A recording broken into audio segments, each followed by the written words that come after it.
Buddy welcome all of you. तो स्वागत है आज सभी का हमारी इस स्पेशल क्लास जिसमें हम बात करने वाले हैं नाड़ी नक्षत्र के ऊपर। नाड़ी नक्षत्र प्रिडिक्टिव एस्ट्रोलॉजी हमारे लिए वर्क कर सकता है, हमारे करियर के लिए, रिलेशनशिप के लिए, हमारे हेल्थ इंसाइट्स में, ओवरऑल आपके प्रिडिक्शंस में बहुत हेल्प करती है नाड़ी नक्षत्र की नॉलेज। तो आज इसी के बारे में जानेंगे with our expert Aparna Agarwal ma'am. सभी को वॉइस एंड वीडियो क्लियर है? क्लास को शुरू किया जाए। सभी लोग प्लीज कैमरास पे आ जाइए। एक टू वे कम्युनिकेशन रहेगा, हमें भी समझ आएगा आपको कितना कॉन्सेप्ट क्लियर है, कहाँ पे रिपीटेशन की नीड है। सो पॉसिबल है तो प्लीज सभी लोग कैमरास पे आ जाइए। We are starting with the class. Yes ma'am, please आप शुरू कीजिए। Hello and welcome everyone. मेरी वॉइस क्लियर है सबको? आप मुझे सुन पा रहे हैं, अच्छे से देख पा रहे हैं? Thumbs up. Thank you everyone. So again very welcome to everyone in my today's webinar. जैसा कि प्राची मैम ने बोला कि नाड़ी नक्षत्र पे ये वेबिनार है, ये कुछ यूनिक सा टॉपिक है जिसमें लोग यूजुअली कंफ्यूज हो जाते हैं। तो पहले ये कंफ्यूजन मैं आप लोगों को क्लियर करूंगी कि नाड़ी एस्ट्रोलॉजी बोलते हैं। नाड़ी एस्ट्रोलॉजी में दो स्ट्रीम्स होती है। एक तो प्रॉपर जो भृगु नंदी नाड़ी लिखी गई है उसको नाड़ी एस्ट्रोलॉजी बोलते हैं। ये जो नाड़ी नक्षत्र है जो मैं क्लास लेने वाली हूँ, कोर्स ला रही हूँ, it is all an extract of Krishnamurti Paddhati, KP astrology का एक्सट्रैक्ट है। It is nothing to do with Bhrigu Nandi Nadi astrology. तो don't get confuse with that. ये नाड़ी नक्षत्र एक चार्ट बनता है जो केपी मेथड से कृष्णमूर्ति पद्धति में हम बनाते हैं, और उस चार्ट से कैसे आप प्रेडिक्शन कर सकते हैं ये हम इसमें इस टेक्निक में जानते हैं। ठीक है। अच्छा, अब क्लास शुरू करने के पहले एक बार जस्ट ब्रीफ इंट्रोडक्शन या ब्रीफ चैट्स में आप लोग लिख सकते हैं किसको किसको थोड़ा बहुत एस्ट्रोलॉजी का नॉलेज है। उस स्पेस में फिर मैं आगे बढ़ूंगी। किसको किसको बेसिक नॉलेज है कि कुंडली क्या होती है, ग्रह राशियां हाउसेस क्या होते हैं, थोड़ा बहुत। या सिर्फ न्यूमरोलॉजी वाले हैं, टेरो वाले हैं, रेकी वाले हैं, कि वास्तु वाले हैं? नहीं, कोई नॉलेज नहीं है। ओके। और चेतना जी, उषा जी, मधु जी, बहुत लोगों के फेसेस मुझे दिख रहे हैं, या बेसिक नॉलेज है slightly. Very good. Okay. Okay, मतलब बेसिक आपको पता है कि कुंडली क्या होती है ना। कुंडली तो सभी के पास होती है, अपनी बचपन में पंडित जी बना कर देते हैं।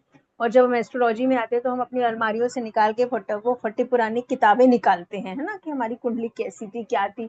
एक क्यूरियोसिटी आती है एक उम्र के बाद देखने की, फिर अपना देखते हैं, अपने हस्बैंड का देखते हैं, बच्चों का देखते हैं, सबका देखते हैं। बस सिंपल ये समझता होगा सबकी कुंडली होती है कैसे, स्क्वायर रेक्टेंगल बॉक्स होता है, उसमें 12 खाने बने रहते हैं, क्रॉस क्रॉस, कुछ नंबर्स लिखे रहते हैं और कुछ ग्रहों के नाम लिखे रहते हैं। जो 9 ग्रह होते हैं हमारे राहु के, वो हमारी कुंडली होती है। ठीक है। अब ये कुंडली कैसे बनती है, क्यों बनती है, और हमें लाइफ में उसको कैसे हम पढ़ सकते हैं, वहां से अपनी लाइफ कैसी होगी। जैसे कि जब आप सबको पता है कि जो ग्रह हैं वो सारी एस्ट्रोनॉमिकल बॉडीज हैं जो कंटिन्यूसली ब्रह्मांड में आकाश में घूम रहे हैं हमारे। वैसे तो सूर्य के चारों ओर सारे ग्रह घूम रहे हैं, लेकिन हम जब एस्ट्रोलॉजी पढ़ते तो हम मान के चलते हैं कि हमारी पृथ्वी स्टेबल है और बाकी सारे ग्रह हमारे आगे पीछे घूम रहे हैं। ठीक है। तो ये सारे 9 ग्रह, जिसमें से 7 जो है सॉलिड विजिबल है और 2 छाया ग्रह होते हैं, राहु और केतु। ठीक है। तो 9 ग्रहों में से सूर्य, चंद्रमा, मंगल, बुध, गुरु, शुक्र, शनि, 7 प्लैनेट्स हो गए। राहु केतु मिला के 9 प्लैनेट्स हो गए। ये घूमते रहते हैं। जब हमारा बर्थ होता है ना, उस समय ये ग्रह घूमते घूमते आकाश के किसी भाग में होते हैं। आकाश में 12 तरह के तारा समूह बने हुए जो एक एक आकृति को बताते हैं, जिसे हम राशियां कहते हैं। ऐसे 12 राशियां पूरे हमारे पृथ्वी के चारों तरफ आकाश मंडल में है। तो ग्रह जिस भाग में होते हैं, उस राशि में होते हैं, वहां पे उस समय हमारा जन्म होता है। तो हम देखते हैं कि शनि जैसे कुंभ राशि वाले भाग में आकाश में है, तो हमारे जन्म के समय हमारी पत्रिका में शनि आपको कुंभ राशि में बैठा हुआ मिलेगा। गुरु घूम रहे, गुरु कहीं से घूम के वहां पे आ रहे कर्क राशि में। कर्क राशि में वहां पे फिगर होगा, तारा का समूह कर्क राशि का पिक्चर दिखेगा, वहां पे गुरु घूम रहे हैं। और उस समय हमने पिक्चर क्लिक कर दिया आसमान की हमारे बर्थ के समय, तो हमारे बर्थ चार्ट में गुरु मिलेंगे आपको कर्क राशि। तो जब हमारा जन्म हुआ उस समय आकाश में कौन से ग्रह कौन सी राशि में आकाश के कौन से भाग में घूम रहे हैं, वो चीज हमारे बर्थ कुंडली बनती है। ठीक है। अब हमारे जन्म के बाद तो ग्रह रुकते नहीं ना, वो तो घूमते रहते हैं। तो वो जब घूमते घूमते घूमते घूमते अलग अलग दूसरी राशियों में आते जाते हैं, तो वो वैसे वैसे हमारी कुंडली में इम्पैक्ट करते हैं। ठीक है, वैसे वैसे हमारी कुंडली में रिजल्ट देती है। अब क्या होता है कि जब चंद्रमा जिस भी नक्षत्र में होता है हमारे जन्म के समय, उस नक्षत्र के स्वामी की दशा शुरू होती है और उसके हिसाब से दशा सीक्वेंस चलता है, फिक्स सीक्वेंस के हिसाब से हमारी लाइफ में। और जैसे जैसे चंद्रमा अच्छे या बुरे नक्षत्रों में आते हैं वैसे वैसे हमारे लाइफ में अप्स एंड डाउन्स आते रहते हैं। इसी चीज को हमें स्टडी करना है, क्योंकि हर किसी की लाइफ हमेशा एक जैसी तो नहीं होती है ना। शादी है तो तलाक के योग भी है, शादी के योग भी है कुंडली में, तो कब शादी होगी कब डिवोर्स होगा, बदलती रहती ना। आज किसी का करियर बहुत अच्छा है, बहुत अच्छा बिजनेस चल रहा है, 40-45 साल की उम्र से एकदम से उसको लोन चढ़ जाता है, जीएसटी नहीं भरते हैं और पूरे कर्जे में डूब जाते हैं, बैंकरप्ट हो जाते हैं। तो जीवन एक उतार चढ़ाव है, और ये उतार चढ़ाव डिपेंड करता है हमारे ग्रह की दशाओं से। जैसे जैसे कुंडली के 12 जो भाव होते हैं उसमें 12 राशियां होती हैं, उन 12 राशियों के लॉर्ड्स 9 ग्रह होते हैं। तो जो बुरे भाव रहते हैं, जो कष्ट देने वाले भाव रहते हैं, उन भावों में बैठे ग्रहों की जब दशा चलती है तो हमारे जीवन में कष्ट आता है। ठीक है, अब भाव बोलने से जो 12 खाने होते हैं, और ये जो 12 भाव होते हैं हमारी लाइफ की हर चीज के बारे में बताते हैं, लाइफ के हर डोमेन के बारे में। हमारी पर्सनैलिटी कैसी होगी, हमारी सेहत कैसी होगी, बच्चा कैसा होगा, पढ़ाई कैसी होगी, फैमिली कैसी होगी, शादी कैसी होगी, कितने स्ट्रगल्स आएंगे, जॉब कब लगेगी, कब इनकम आएगी, करियर कैसा होगा, स्टेटस कैसा होगा, कितने खर्चे होंगे, कितने लॉसेस होंगे, हम आध्यात्मिक होंगे कि भौतिक सुखों में जिएंगे, घर कब मिलेगा, गाड़ी कब मिलेगी, जो भी चीजें, ये पूरे 12 भाव में सब कुछ लिखा हुआ है। ठीक है, तो आपको हाउसेस के सिग्निफिकेंसेस पता होने चाहिए। तो टोटली हाउस बेस्ड है ना, 12 हाउस के 12 नंबर हैं, तो हर हाउस का एक नंबर होता है, उस नंबर के हिसाब से हम देखते हैं कि इस हाउस की दशा चल रही है तो ये लाइफ में उतार चढ़ाव आएगा। तो एवरीथिंग इज बेस्ड ऑन दशा, दशा सबसे इंपॉर्टेंट है। ठीक है, तो जब आप कुंडली देखते हैं, जो थोड़ी बहुत एस्ट्रोलॉजी जानते होंगे, तो कुंडली में 3 पैरामीटर्स की बात की मैंने। एक तो भाव, 12 भावों की बात की मैंने, मतलब जीवन के किस क्षेत्र से हमारा लाइफ चल रहा होगा। जैसे बचपन में चौथा पांचवा भाव एक्टिव होता है तो हम पढ़ाई करते रहते हैं। एक एज आती है टीनेज, 24-22-25 साल की, उस समय हमारे मन में शादी की इच्छा जागती है तो हमारा 7th हाउस एक्टिवेट होता है, सप्तम भाव शादी का भाव होता है। फिर आता है नौकरी का भाव, 10वां भाव, करियर में ग्रोथ करते, प्रोफेशन करते। तो एज वाइज अलग अलग भाव एक्टिव होते हैं, तो ये भाव। दूसरा, उसमें कौन सी राशि पड़ी है, उस राशि का लॉर्ड कौन है।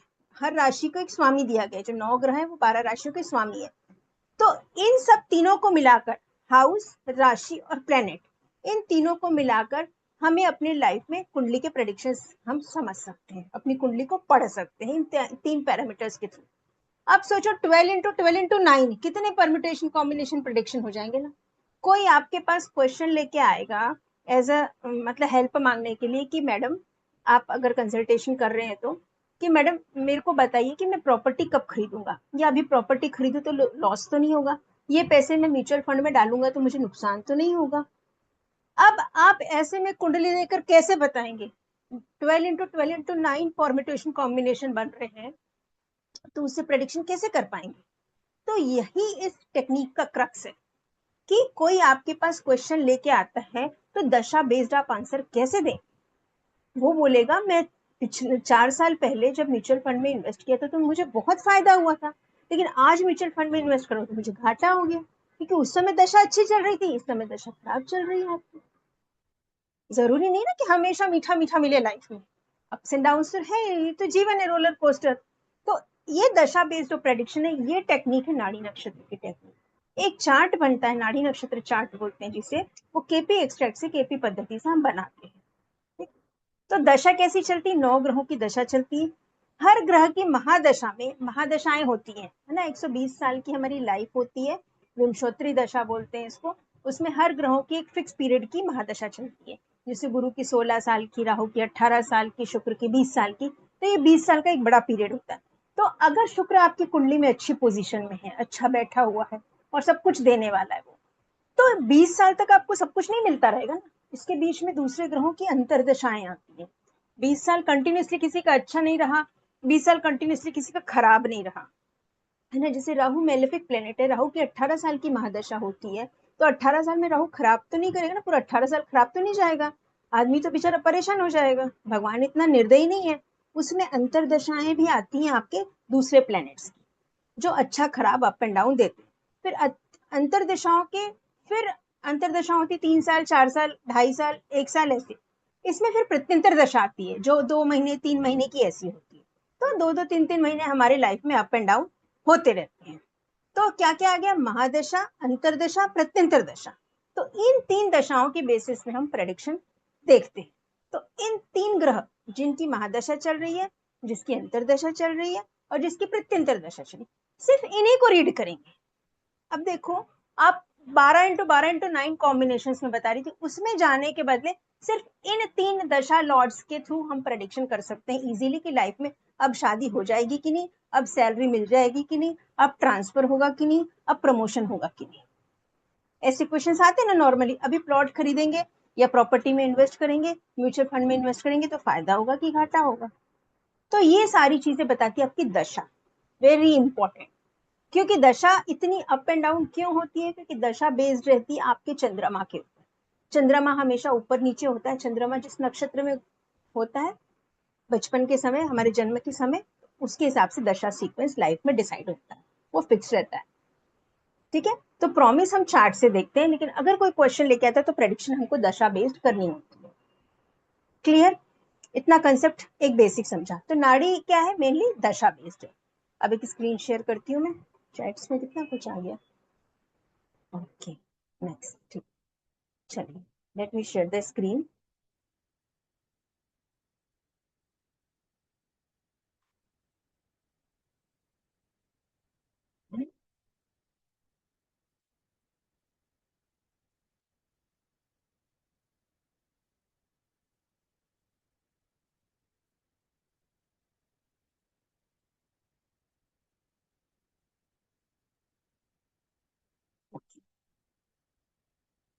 स्क्रीन विजिबल है सबको?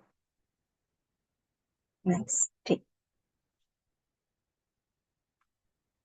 देखिए कैसे देखेंगे, देखने का तरीका क्या होता है कुंडली का। ये तो समझ में आ गया कि कुंडली क्या होती है, दशा क्या होती है, उनको देखने का तरीका क्या है। कोई भी चार्ट में प्रॉमिस देखने के लिए हम किसी भी हाउस की 3 चीजों को देखते हैं ना। कुंडली आपकी कैसी होती है, कुंडली ऐसी होती है कुछ, ये ऐसी कुछ दिखती है ना, ऐसी दिखती है सबको कुंडली। ये ये जो ट्रायंगल और डायमंड्स बने हैं, स्क्वायर्स बने हैं, ये हाउस होते हैं। इसमें जो 3 नंबर, 4 नंबर, 2 नंबर लिखा हुआ है, राशि के नंबर होते हैं और बाकी प्लैनेट्स होते हैं। ठीक है, तो कोई भी हाउस से रिलेटेड प्रेडिक्शन, जैसे पहला हाउस होता है कुंडली का, वो आपके बारे में बताता है, आपकी पर्सनैलिटी कैसी होगी, आपका स्वभाव कैसा होगा, आपका आप दिमाग से कैसे शार्प होंगे, चेहरे का लुक कैसा होगा, हाइट हेल्थ कैसी होगी, आपकी हेल्थ कैसी रहेगी। दूसरा घर होता है धन, कुटुंब और वाणी, आपके पैसे और फैमिली के बारे में बताता है, आपकी स्पीच के बारे में बताता है। थर्ड हाउस आपके छोटे भाई बहनों और आपके ट्रैवलिंग के बारे में बताता है, आपके करेज के बारे में बताता है। Fourth house is of property, भूमि, भवन, वाहन, और आपकी माँ की स्थिति कैसी होगी, आपका मन कैसा होगा, मजबूत होगा या मन से कमजोर होंगे। पांचवा ग्रह है संतान भाव और आपका एजुकेशन। सेवेंथ हाउस है आपकी मेहनत का, सिक्स हाउस जो है यहाँ पे 7 नंबर लिखा है, वो मेहनत की राशि, मेहनत का घर है, छठा घर। तो इस तरह से ये 12 घर है, ये लाइफ की हर चीज को बताते हैं। ठीक है, तो अगर सेवेंथ हाउस जैसे शादी का हुआ, पांचवा घर आपके बच्चे का हुआ, तो जब आपको बच्चे के बारे में कुछ जानना है तो आप क्या क्या देखेंगे, आप फिफ्थ हाउस को देखेंगे, आप फिफ्थ हाउस के लॉर्ड को देखेंगे, और आप फिफ्थ हाउस के कारक को देखेंगे। 3 चीज, भाव, भावेश और कारक। भाव क्या हो गया, पांचवा भाव, इसमें कोई पाप ग्रह है। पाप ग्रह कौन कौन होते हैं, शनि, राहु, केतु और मंगल। और सूर्य है क्रूर ग्रह, और शुक्र, शनि, बुध, चंद्र, सॉरी, गुरु, शुक्र, बुध और चंद्र, ये बेनिफिक प्लैनेट्स होते हैं, ये शुभ ग्रह होते हैं। तो अगर अच्छे सौम्य ग्रह, शुभ ग्रह होंगे तो पांचवा भाव अच्छा हुआ, पाप ग्रह हुए तो पांचवा भाव खराब होगा। ठीक, जैसे यहाँ पे सूर्य है तो ये क्रूर ग्रह होता है, ये ना पाप होता है ना शुभ होता है, ये अथॉरिटेटिव प्लेनेट होता है। अगर यहीं पे बुध आ जाता तो बहुत शुभ हो जाता, तो ये भाव अच्छा हो जाता, पहली बात। दूसरा देखेंगे इसके लॉर्ड को, इसका लॉर्ड मतलब भावेश, भाव का ईश, भावेश। भावेश कौन हुआ, यहाँ पे लिखिए 6 नंबर की राशि। 6 नंबर की राशि का स्वामी कौन होता है, 6 नंबर की राशि होती कन्या राशि। कन्या राशि के स्वामी होते हैं बुध। ठीक है, मैं बहुत बेसिक से नहीं ले रही हूँ, क्योंकि मैं ये मान के चल रही हूँ कि 12 राशियों के नाम आप लोगों को पता होंगे, 12 राशियों के नंबर आप लोगों को पता होंगे और इन 12 राशियों के स्वामी भी आप लोगों को पता होंगे। नहीं पता होंगे तो इजीली गूगल में मिल जाएगा कहीं भी। ओके, तो 6 नंबर की जो राशि है वो कन्या राशि होती है। कन्या राशि के स्वामी होते हैं बुध, मरकरी। तो मरकरी कहाँ बैठा है? मरकरी अच्छे घरों में बैठा है। ये जो बीच के 4 डायमंड बने हुए हैं ना, इनको केंद्र के भाव बोलते हैं। तो मरकरी केंद्र में बैठा है तो अच्छा, और 1 5 9 भाव में बैठा है तो त्रिकोण में बैठा है तो अच्छा है। तो अगर शुभ ग्रहों के साथ बैठा है, गुरु की दृष्टि है, गुरु के साथ बैठा है तो अच्छा है। लेकिन अगर शनि राहु केतु के साथ है, शनि राहु केतु की दृष्टि पड़ रही, तो आपका भावेश खराब हो गया। भाव अच्छा हो गया लेकिन भावेश खराब हो गया, बुध। और एक होता है कारक। 5वां भाव किस चीज का? संतान का। आपके पास क्वेश्चन भी संतान का आया, तो संतान का कारक होते गुरु। कारक का मतलब समझे। कारक का मतलब ये है कि जैसे यहाँ पे 4 5 सोसाइटी है, 4 5 बिल्डिंग है, सभी जगह मिल्क डिस्ट्रीब्यूट हो रहा है। ठीक है, एक जगह दूसरा वैन वाला लग रहा है, एक दूसरा ट्रक वाला लग रहा है, दूसरा ट्रक वाला, लेकिन आ कहाँ से रहा है? वो दिनशा फैक्ट्री से आ रहा है, अमूल से आ रहा है। अमूल का मेन डिस्ट्रीब्यूटर है। अमूल की क्वालिटी अच्छी है, दिनशा की क्वालिटी अच्छी नहीं है ना। अमूल मेन डिस्ट्रीब्यूटर है, मेन कारक है। अगर कारक अच्छा है तो सभी को, गाड़ी गाड़ी वाला कोई भी हो, सभी सोसाइटी को मिल्क अच्छा मिलेगा। तो अगर गुरु कुंडली में अच्छे हैं तो संतान अच्छी होगी, संतान का सुख मिलेगा जीवन। तो गुरु संतान के कारक हैं। इसी तरह से विवाह के कारक शुक्र हैं। तो अगर कुंडली में शुक्र की अच्छी स्थिति है, शुक्र उच्च की राशि में, स्व राशि में है, अच्छे भाव में बैठे हुए, तो भले ही लाइफ में अप एंड डाउन आएगा लेकिन शादी चल जाएगी आपकी अच्छे से। तो कारक स्ट्रांग होना चाहिए। कारक अगर कुंडली में स्ट्रांग होता है तो आपको कहीं ना कहीं से मिल जाता है। जैसे मैंने आपको दूध वाले का एग्जांपल दिया, आपकी वैन नहीं आई, वैन खराब है आपका, है ना। तो वैन खराब है, लाने वाला, दूध लाने वाला, तो वैन खराब हो गया तो दूध गिर गया रास्ते में, आप तक नहीं पहुंच पाया। लेकिन अगर कारक अच्छा है, गुरु आपका डिस्ट्रीब्यूटर अच्छा है, तो दूध आपको कहीं ना कहीं से मिल जाएगा, पहुंच जाएगा। ठीक है, तो आप जाके भी ला सकते हैं अगर वो अच्छा है। इस तरह से क्वालिटी जो चीज की देखते हैं ना, वो कारक देखते हैं। ठीक है, ये बात हुई। तो क्या देखते हैं? भाव, भावेश और कारक। मैंने लिखा promise of any event in life is seen through भाव, भावेश और कारक। अगर आपके जीवन में बच्चे का सुख नहीं है तो आपका पंचम भाव भी खराब होगा, आपका पंचम भाव का लॉर्ड भावेश भी खराब होगा, और उसका कारक गुरु भी खराब होगा। अगर आपके जीवन में विवाह का सुख नहीं है तो आपका जो सप्तम भाव है वो भी पीड़ित होगा। वहां पे राहु केतु शनि बैठे होंगे, उनकी दृष्टि होगी। सप्तम भाव का जो लॉर्ड है, वहां पे जो भी राशि पड़ी 7th हाउस में, उसका जो लॉर्ड है वो भी खराब होगा, और शादी का कारक शुक्र भी खराब होगा। तो जब तीनों चीजें खराब होती तो वो चीज लाइफ में प्रॉमिस नहीं होता। तो अब सबसे पहले हम कुंडली में प्रॉमिस देखते हैं। ऑल्दो मैं दशा बेस्ड टेक्निक बता रही हूँ, लेकिन दशा बेस्ड में आप फट से किसी को नहीं कह सकते कि हाँ तुम्हारी शादी हो जाएगी, तुम्हारा तलाक हो जाएगा, है ना। पहले आपको चार्ट में शादी का, तलाक का प्रॉमिस देखना पड़ेगा ना। भाई तलाक का प्रॉमिस है तो शादी का भी तो प्रॉमिस होगा ना, शादी होगी तभी तो तलाक होगा। डिवोर्स का अगर प्रॉमिस चार्ट में आपको दिख रहा है कि हाँ भाई प्रॉब्लम है लाइफ में, मैरिड लाइफ में, तो शादी होगी तभी तो डिवोर्स होगा ना। तो कब शादी होगी और कब डिवोर्स होगा, ये हम इस टेक्निक से देखेंगे। और प्रॉमिस है भी कि नहीं पहले वो भी देखेंगे। ठीक है, तो ये टेक्निक होती चार्ट देखने की। उसके बाद अब देखो, प्रॉमिस तो है चार्ट में मैरिज का और डिवोर्स का। अब अगर मैरिज हो रही है तो कब होगी, और डिवोर्स हो रहा है तो कब होगा, ये हमें देखना होता है। वो सिर्फ हम दशा से देख सकते हैं। ठीक है, अब दशा भी प्रॉमिस कर रही है आपको शादी होनी है, 7th लॉर्ड की दशा चल रही है, तो आप बोलेंगे शादी तो हो जाएगी। आपने नाड़ी नक्षत्र चार्ट से भी देख लिया, शादी का इवेंट दिख रहा है इस दशा में, इस दशा अंतरदशा प्रत्यंतर दशा में शादी हो जाएगी। लेकिन फिर भी नहीं होती कई बार शादी। उसके आगे क्या आता है? ट्रांजिट, गोचर जिसे कहते हैं, क्योंकि ग्रह तो घूम रहे हैं ना। अब वो अभी प्रेजेंट पोजीशन में हमारी कुंडली के किस भाव में घूम रहे, ये हमें देखना पड़ता है। अब जैसे प्रॉमिस क्या है कि आपके पास्ट लाइफ कर्मा के हिसाब से भगवान ने आपके लिए एक मेनू डिसाइड किया, भाई तूने अच्छे काम किए तो तेरे को ये अच्छी थाली मिलेगी खाने के लिए। ठीक है, अब खाना आपका पक रहा है इस लाइफ में, है ना, होटल में आपके लिए खाना बन रहा है, भगवान ने ऑर्डर किया, इसने इस जन्म, इस मृत्यु लोक में जन्म लिया, ये कर्म किए, तो इसे रोटी चावल दाल सब्जी देना, और दूसरी कड़ी मत देना इसे भाई, क्योंकि इसने कड़ी वाला काम नहीं किया है। तो वो आपके मेनू में आएगा। अब वो चीज है, उसको आप तक डिलीवर कौन करेगा? दशा में खाना पकना शुरू होता है आपका, और ट्रांजिट जो आता है, ट्रांजिट में आपकी थाली में वो खाना परसा जाता है। अब ट्रांजिट के टाइम में अगर फेवरेबल ट्रांजिट नहीं आएगा तो आपकी लाइफ में वो इवेंट नहीं। तो मेन सीक्वेंस है प्रॉमिस, दशा एंड गोचर। ठीक, तो ये चीजें हम देखेंगे। प्रॉमिस देखना मैं बताऊंगी क्लास में कैसे करते हैं, वो एक लेंदी प्रोसीजर है, लेकिन सिस्टम ये होता है देखने का। भाव, भावेश और कारक को देखोगे आप, इन तीनों के कॉम्बिनेशन से चार्ट पर प्रेडिक्शन ऑफ प्रॉमिस देखा जाता है। राशियों के लॉर्ड्स यहाँ पे लिखे हुए हैं, 1 और 8 नंबर की राशियों का स्वामी मंगल है, इस तरह से। अब नाड़ी नक्षत्र के टेक्निक से मैं आपको एक एग्जांपल दूंगी आज कि हम मैरिज या ये कैसे देखेंगे। लाइफ में कई बार दो कॉन्ट्रडिक्टरी इवेंट एक साथ होते हैं, जैसे मैरिज और डिवोर्स भी होगा। किसी किसी के आप देखोगे प्रॉमिस दिखाता है, प्रॉमिस मतलब 10वें भाव का स्वामी, करियर में 10वें भाव का स्वामी अगर 8वें भाव में चला जाता है, तो 8वां भाव क्या है, मृत्यु का। 10वां भाव क्या है, प्रोफेशन का। तो आपके प्रोफेशन में ब्रेक आता है, फॉल आता है करियर में, फॉल इन करियर। तो जब आपके चार्ट में मैरिज का प्रॉमिस है, डिवोर्स का भी प्रॉमिस है, करियर में ग्रोथ का भी प्रॉमिस है, करियर में फॉल का भी प्रॉमिस है, और वो दशा के हिसाब से आप बढ़ते भी हो, हम भी होते हो। एजुकेशन भी होता है अच्छा, लेकिन करियर खराब हो जाता है। कभी कभी ऐसा होता है कि बहुत हार्ड वर्क करते हैं, बहुत मेहनत करते हैं, लेकिन आपको आखिरी में फल नहीं मिलता है, वो भी दशा बेस्ड रहता है। ठीक है, तो ये सारी चीजें दशाओं की वजह से होती है। तो ये सब रनिंग दशा लाइफ में सबसे इंपॉर्टेंट है प्रेडिक्ट करना, चाहे कुछ भी हो जाए। कैसे करेंगे, नाड़ी नक्षत्र की टेक्निक क्या बोलती है।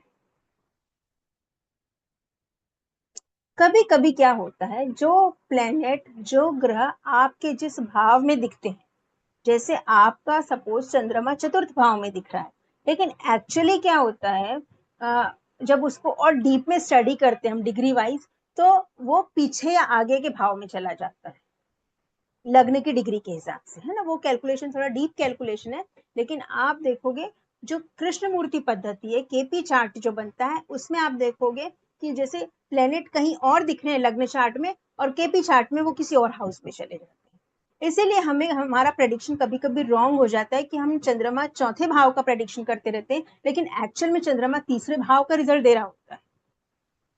So sometimes planets placed in seen in one house, but actually it gives the results of some another house. तो केपी चार्ट में क्या होता है, जो प्लैनेट्स है ना वो शिफ्ट हो जाते हैं थोड़े से, उसको हम नाड़ी नक्षत्र चार्ट में देख पाते हैं। तो अब जो प्लैनेट है वो किसके किसके रिजल्ट देता है, जिस हाउस में है उसके रिजल्ट, जिस हाउस के वो स्वामी है। जैसे चंद्रमा 4 नंबर की राशि के स्वामी, कर्क राशि के स्वामी, कर्क राशि पड़ी आपके तीसरे भाव में, लेकिन चंद्रमा बैठ गया आपके सप्तम भाव में, तो वो तीसरे घर का और सातवें घर का दोनों का रिजल्ट देंगे। ठीक है, उसी तरह से जो भी ग्रह दशा चल रही है वो किसके रिजल्ट देगा, जहां बैठा है वहां के, जहां का स्वामी है वहां के, और जहां का नक्षत्र लॉर्ड है और जहां का उप नक्षत्र लॉर्ड है। हर ग्रह किसी एक दूसरे ग्रह के नक्षत्र में होता है, हर ग्रह का एक कोई दूसरा ग्रह उप नक्षत्र स्वामी होता है, उप नक्षत्र में रहता है। तो ये step by step deep prediction होती है, ये सॉफ्टवेयर में इजीली मिल जाता है। कैसे देखते हैं वो मैं आपको बताती हूँ। तो इस तरह से रिजल्ट वेरी करते हैं, और हमें इसी को देखना है नाड़ी नक्षत्र टेक्निक में।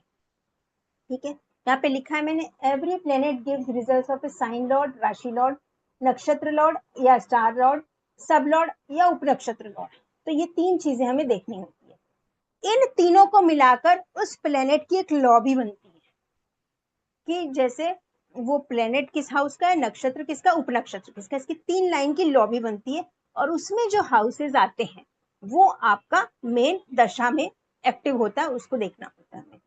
फॉर एग्जाम्पल, जैसे लॉबी में 7 नंबर भी आ गया, लॉबी में 8 नंबर भी आ गया, और लॉबी में 10 और 11 नंबर भी आ गया, तो क्या होगा, 10 और 11 नंबर आया मतलब 10 नंबर प्रोफेशन, 11 नंबर मतलब 11वां भाव मतलब लाभ। तो आप जो काम कर रहे हैं उसमें आपको लाभ मिल रहा है, सैलरी आ रही, प्रॉफिट हो रहा है। लेकिन 7 और 8 का भी आ रहा है प्रॉब्लम, तो 7 नंबर शादी का है और 8 नंबर प्रॉब्लम्स का है। तो आप कह सकते हैं इधर करियर में ग्रोथ हो रही है, लेकिन इधर शादी में तकलीफ आ रही है। होता है कि नहीं होता ऐसा, हमारा जॉब अच्छा चलता रहता है लेकिन घर में खिटपिट लगी रहती है, कई बार घर में बीवी से झगड़ा हो जाता है, लेकिन जॉब में अच्छा प्रमोशन हो रहा है, ऑफिस में एनवायरमेंट अच्छा लगता है। कभी कभी ऐसा होता है, हम बच्चे तो बहुत अच्छा पढ़ रहे हैं, बच्चे अच्छा एक्सेल कर रहे हैं, लेकिन इधर सासू माँ की तबीयत खराब हो गई, पिताजी की तबीयत खराब हो गई।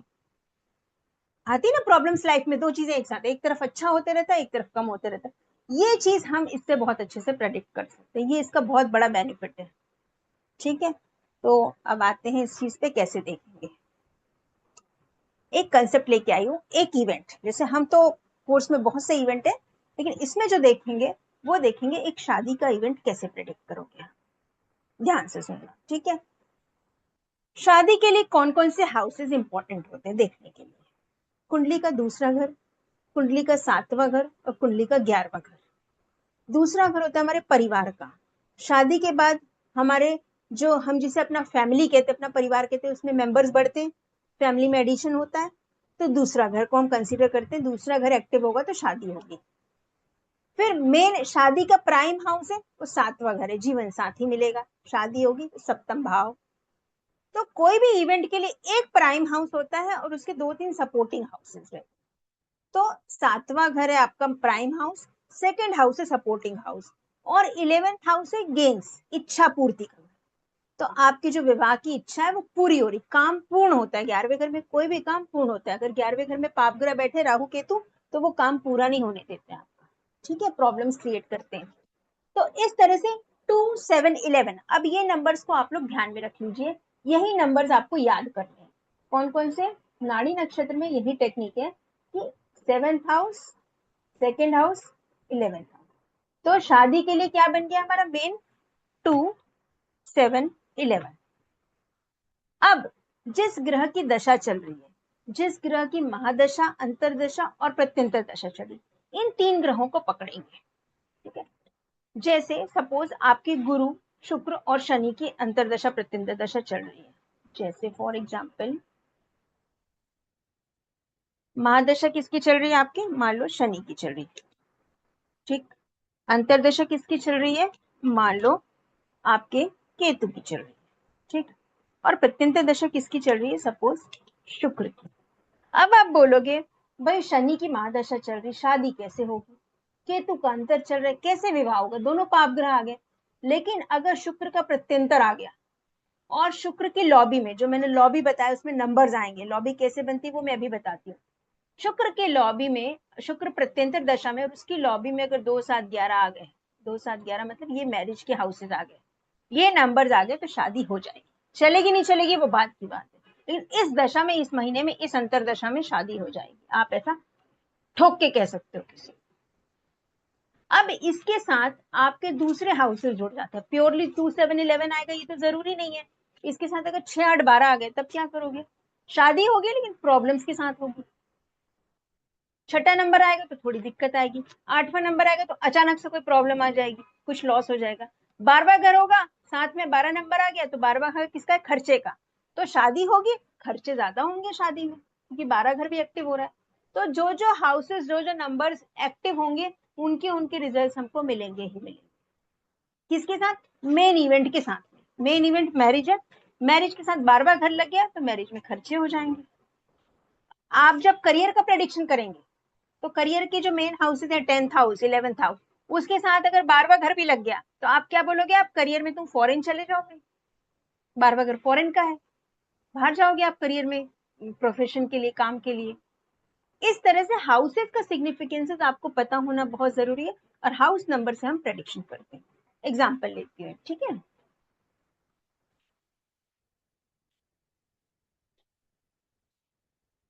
क्लियर हो रहा है, बोरिंग लग रहा है, मजा आ रहा है तो बोलो थोड़ा सा बीच में, कोई दिक्कत नहीं है, इंटरेक्शन करोगे तो मुझे भी अच्छा लगेगा।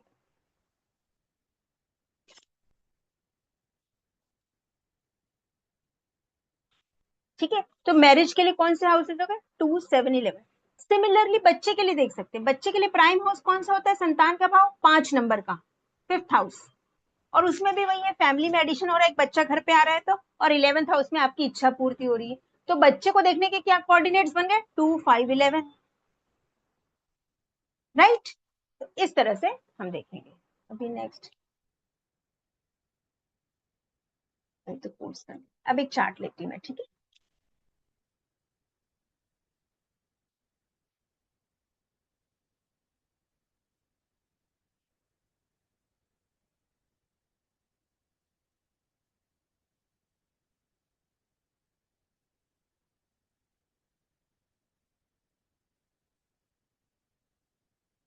एक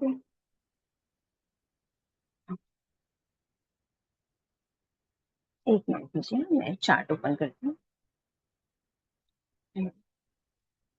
नाड़ी नक्षत्र चार्ट कैसे बनाएंगे, ये बहुत सुंदर सी टेक्निक है, मैं बताती हूँ आप लोगों को।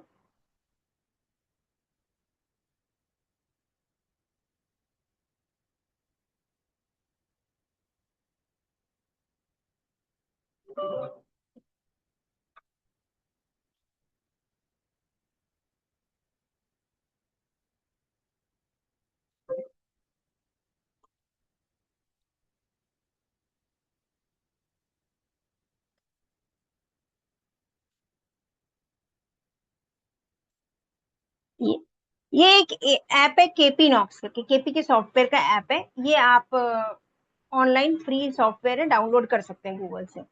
ठीक है, तो इसमें क्या देखेंगे आप, देखिए दो चार्ट बनते हैं, जैसे मैंने बताया आपका, एक होता है कस्पल चार्ट और एक होता है मेन चार्ट। ठीक है, ये आपका मेन चार्ट बना, दिख रहा है स्क्रीन सबको क्लियर? तो ये बन गया राशि चार्ट जो लिखा है मेन हमारा। ठीक, केपी में कुछ प्लैनेट्स इधर उधर हो जाते हैं। ठीक है, फॉर एग्जाम्पल जैसे इसमें देखिए ये वाले चार्ट में मरकरी कहाँ लिखा है आपके 8th हाउस में, दिख रहा है आपको? मरकरी कहाँ लिखा है? Mercury is in 8th house, यहाँ पे देखिए दिख रहा है। लेकिन केपी चार्ट में कहा गया, मरकरी आपके इस हाउस में आ गया, 7th हाउस में।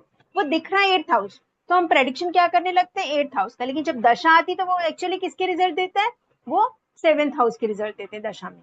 इन जनरल वो 8th हाउस के रिजल्ट देंगे, लेकिन दशा में वो फिर आपको 7th हाउस के रिजल्ट देंगे। मतलब बुध की दशा में शादी हो सकती है, आप ये कह सकते हो 7th हाउस। ठीक है, अब इसकी नाड़ी नक्षत्र चार्ट कैसे बनता है, तो यहाँ पे देखो लिखा है ये वाला जो हिस्सा है, दिस इज लिखा डीबीए।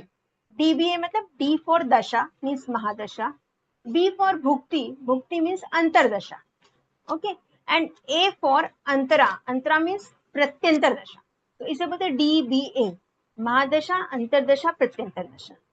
ठीक है, तो आपको कोई भी सॉफ्टवेयर में, इवन एस्ट्रोसेज में भी ये केपी चार्ट बन के आता है, और वहां से आपको ये प्लैनेट्स दिख जाएंगे कि एक्चुअली कौन सा हाउस का रिजल्ट वो दे रहे हैं। राइट, आफ्टर दिस आपको क्या करना है, ये डीबीए में जाओगे आप, डीबीए में, अब डीबीए आगे देखो ब्लू हाईलाइट दिख रहा है डीबीए में, इनकी जो दशा चल रही है, डी चल रहा है वो मरकरी का है।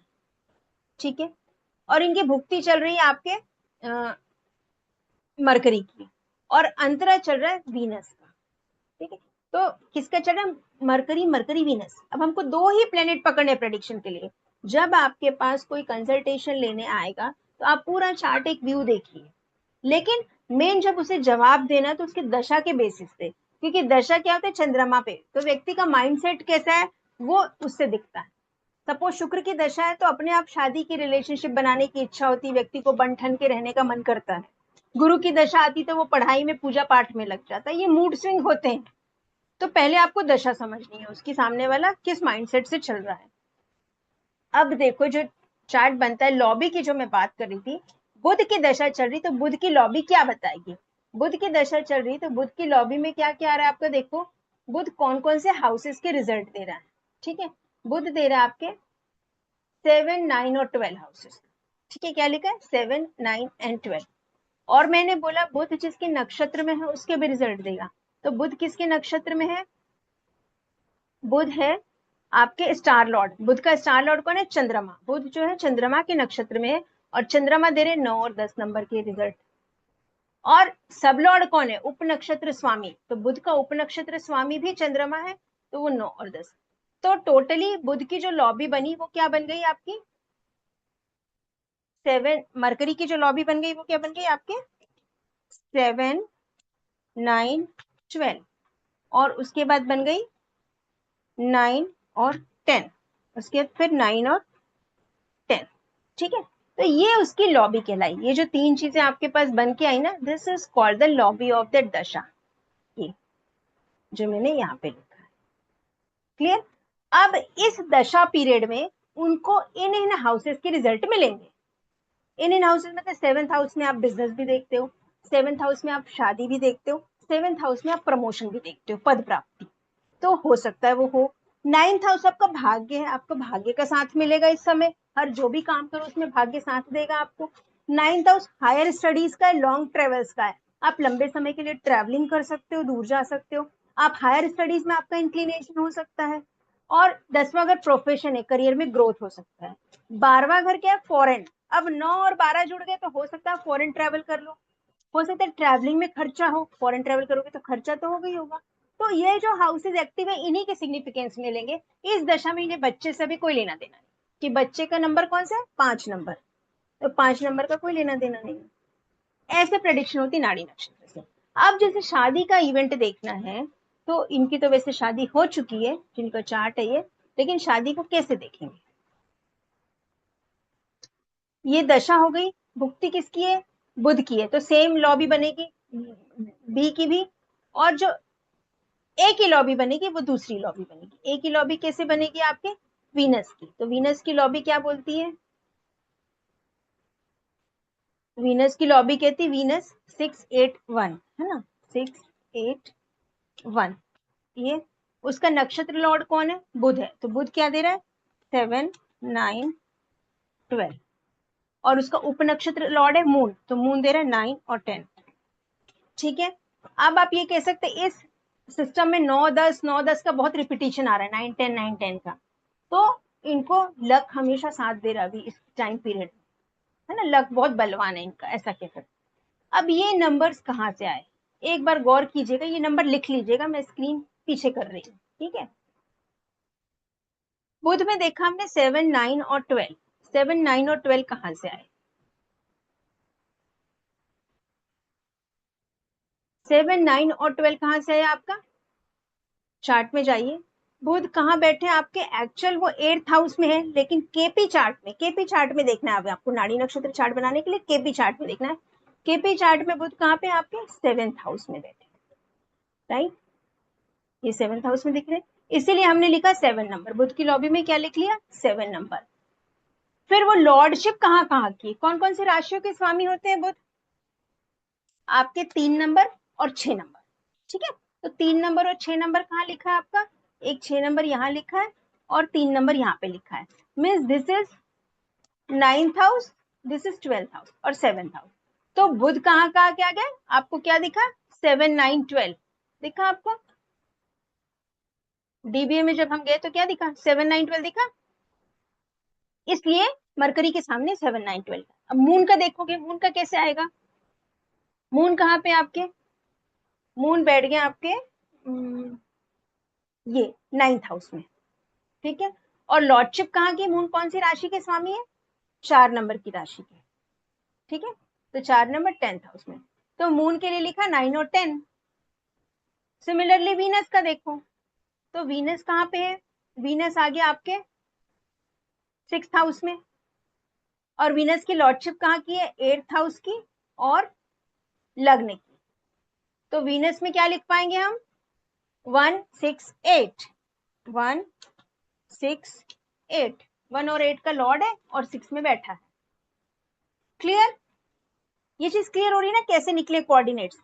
तो यही टेक्निक है आपके प्लैनेट्स की, आपको ये निकालनी। इसी तरह से जो नक्षत्र है उसके नक्षत्र के हाउसेज आप लिखेंगे तो पूरे प्लैनेट की एक लॉ भी बन के आ जाती है, और ये क्लियर पिक्चर सामने आ जाता है कि प्लैनेट अपनी दशा में क्या क्या रिजल्ट देंगे, ठीक है।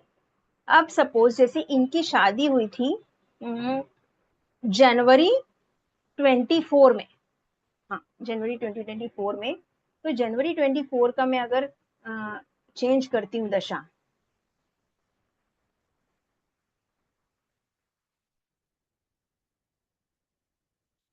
डेट चेंज करूँ तो डेट कैसे चेंज करूँ,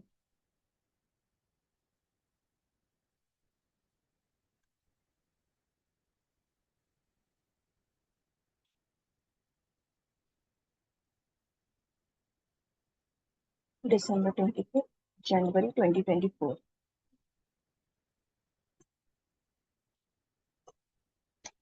जनवरी 2024 में दशा कौन सी होगी इनकी, ये देखिए 2006 से 25 तक सैटर्न की दशा थी, गुरु की दशा शुरू हुई थी, है ना, गुरु की लगी थी, और 2025 में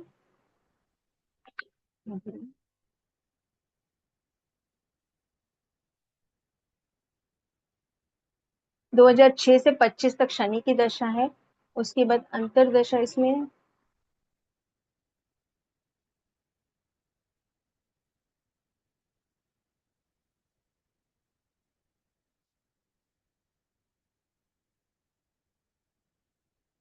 ये इसमें ले नहीं रहा इस वाले ऐप में, अंतरदशा हम बाद में देखेंगे। राहु, राहु की चल रही थी। हाँ देखो, 2025 से शनि की दशा लगी, शनि में राहु का अंतर था, राहु में राहु का प्रत्यंतर था। ठीक है, तो जब शनि राहु और राहु की दशा लगी, इनकी राहु नहीं, ये 24 में आ गए आपके, जनवरी 24 में हो गया, जनवरी, ये दिसंबर 23। ठीक, केतु और बुध की दशा, उस समय इनकी शादी हुई थी मरकरी की दशा में, बुध की दशा में 2005 दिसंबर से 20 जनवरी की इनकी शादी थी। 20 जनवरी के समय बुध की दशा थी, तो बुध की लॉबी क्या दिखा रही है आपको? बुध की लॉबी दिखा रही 7, 9, 12। ठीक है, 7, 9 और 12, तो 9 नंबर उनका भाग्य का साथ मिला, 7 नंबर उनकी शादी एक्टिवेट हुई, और इस समय क्या हुआ, 12वां नंबर एक्टिवेट था। शादी तो इनकी हुई, लेकिन इनकी शादी में अनएक्सपेक्टेड लॉस हुआ। इनकी शादी के दिन 4 लाख रुपए चोरी हो गए। तो 12वां घर लॉस का है, तो शादी हुई लेकिन शादी के साथ लॉस हुआ। खर्चा इन्होंने कम किया, लेकिन खर्चा नहीं किया तो लॉस हुआ इनका। तो इस तरह से हम देख सकते हैं कि एक हाउस के साथ दूसरा हाउस हो तो कैसे इंपैक्ट करता है। आप क्या करेंगे, दशा निकालेंगे, 3 प्लैनेट्स को पकड़ेंगे, दशा, अंतर और भुक्ति किसकी चल रही है, उन प्लैनेट्स की लॉबी बनाएंगे और उनमें जो जो हाउसेस है उनको कनेक्ट करेंगे। ठीक है, शादी के लिए 2, 7, 11, बच्चे के लिए 2, 5, 11, आपके करियर के लिए 10, 11। करियर में ग्रोथ चाहिए, लाभ चाहिए, जो काम करे उसमें पैसा चाहिए, गेन चाहिए, तो 11 हाउस एक्टिवेटेड रहना चाहिए हमेशा। जब भी लॉबी में 11 आता है तो आप बोलोगे ये दशा अच्छी जाएगी, अगर आपने मेहनत की है तो वो अच्छी जाएगी। ठीक है, तो ये टेक्निक होती है नाड़ी नक्षत्र की, इसको डिटेल में हम क्लास में पढ़ेंगे। एक बार मैं कोर्स कंटेंट शेयर कर दूं आप लोगों को।